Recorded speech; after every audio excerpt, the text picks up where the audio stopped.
Certo, galera? Então, olha só, vamos pegar então e fechar as vegetações do Brasil. Lembrando, a gente está fechando as principais vegetações do Brasil e ainda vamos falar das vegetações de transição e da nossa vegetação litorânea, tá bom? Então, a gente já falou das vegetações tropicais, floresta amazônica, cerrado, caatinga e a Mata Atlântica, e agora a gente vai falar das vegetações subtropicais, daquelas vegetações que ficam na porção sul do país, na faixa de transição climática entre a zona tropical e a zona temperada, que é a chamada faixa subtropical. E Rodrigo, quais estados brasileiros são atingidos por essa faixa subtropical? Vamos lá. Sudeste de São Paulo, sul do Mato Grosso do Sul, certo? O sul do estado do Paraná, todo o estado de Santa Catarina e todo o estado do Rio Grande do Sul. São as áreas do território brasileiro dentro da faixa subtropical. Essa faixa de transição climática que vai apresentar características climáticas melhor definidas. Você vai ter estações do ano melhor definidas nessa porção aqui ao sul do Brasil do que você tem no restante do território nacional. Você consegue ter, por exemplo, um inverno com temperaturas abaixo de zero e com queda de neve. Por exemplo, esse período que nós estamos agora, né, você vai estar assistindo essa aula aqui no dia 29, acho que é isso, dia 29 de junho, 29 de maio, a gente vai estar terminando maio, começando junho. Dentro das estações do ano, nós estamos então terminando o outono, caminhando para o inverno. O inverno vai começar dia 21 de junho e hoje você já consegue perceber, assistindo algumas reportagens na televisão, que no sul do Brasil você já começa a ter a apresentação ali de temperaturas abaixo de zero devido ao avanço de quem? No sul do Brasil, da massa polar atlântica, que é a massa de ar fria que vai atuar nessa porção sul do país, provocando geadas e provocando precipitação nival. No entanto, na maior parte do território brasileiro, principalmente no norte, principalmente no Nordeste, aqui no estado do Maranhão, a gente vai estar saindo do período chuvoso e intensificando agora o nosso período de estiagem. Tranquilo? Isso acontece porque a maior parte do Brasil, dentro da zona tropical, a gente tem as estações do ano mal definidas. Tudo bem? Tranquilo? No sul do país, então, as vegetações subtropicais, mata dos pinhais e a vegetação dos campos. Os campos sulinos, também chamados de pampas gaúchos. A mata dos pinhais, que fica dentro do domínio morfoclimático de mata de araucárias. Essa mata dos pinhais vai ser representada principalmente pela árvore do pinhão, tá? Localizada principalmente no estado do Paraná, daí o termo pinheiro do Paraná. Entende isso? A mata dos pinhais existe em toda a região sul do Brasil.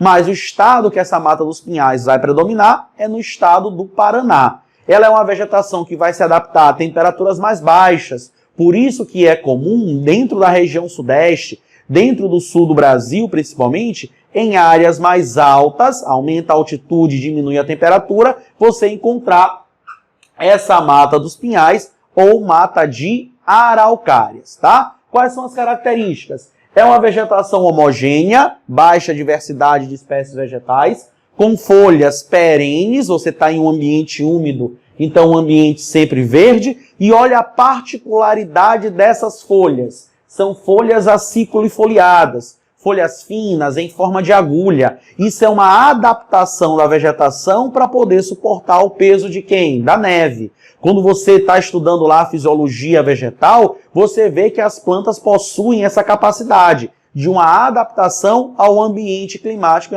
onde ela se encontra, tá? Então, essa mata de araucárias, com folhas aciculifoliadas, folhas finas em forma de agulha, é uma adaptação para esse período mais frio com queda de neve, tá bom? A gente pode dizer aí, a grosso modo, que essa mata dos pinhais, ela é uma vegetação que é prima, tá? É prima da floresta boreal ou floresta de coníferas, que nós encontramos na porção norte do planeta, que seria ali o pinheiro, aquela arvorezinha ali daqueles filmes de Papai Noel, né, de Natal, que você assiste aí no final do ano, tá bom?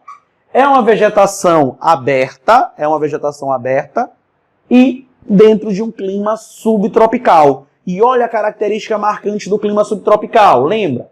O clima subtropical, sul do país, influência da massa polar atlântica, que é uma massa de ar úmida e fria. Se é úmida, você vai ter chuvas bem distribuídas ao longo de todo o ano. Ah, então vai chover tanto quanto a floresta amazônica? Não. Uma massa de ar fria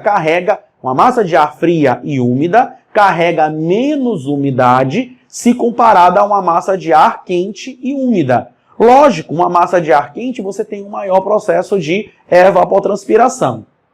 Dentro desse clima subtropical, portanto, chuvas bem distribuídas ao longo de todo o ano, com uma queda de temperatura significativa no meio do ano, porque seria o período aqui de quem? Do inverno.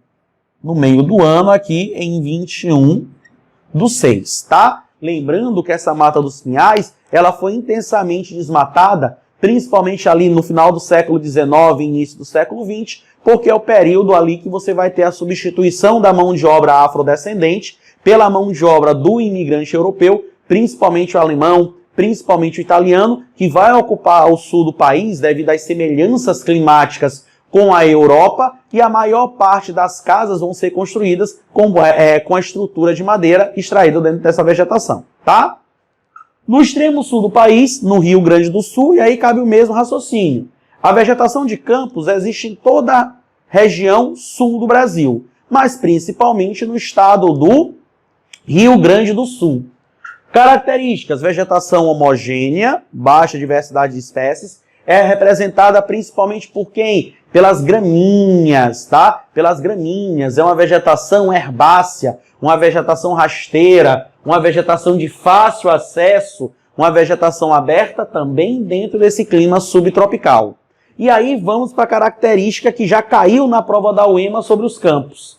É a área onde acontece o processo de arenização. Lembra, essa arenização, assim como a desertificação no sertão nordestino, ambos são ocasionados pela ação do homem. O homem interfere, retira a cobertura vegetal e deixa o solo exposto.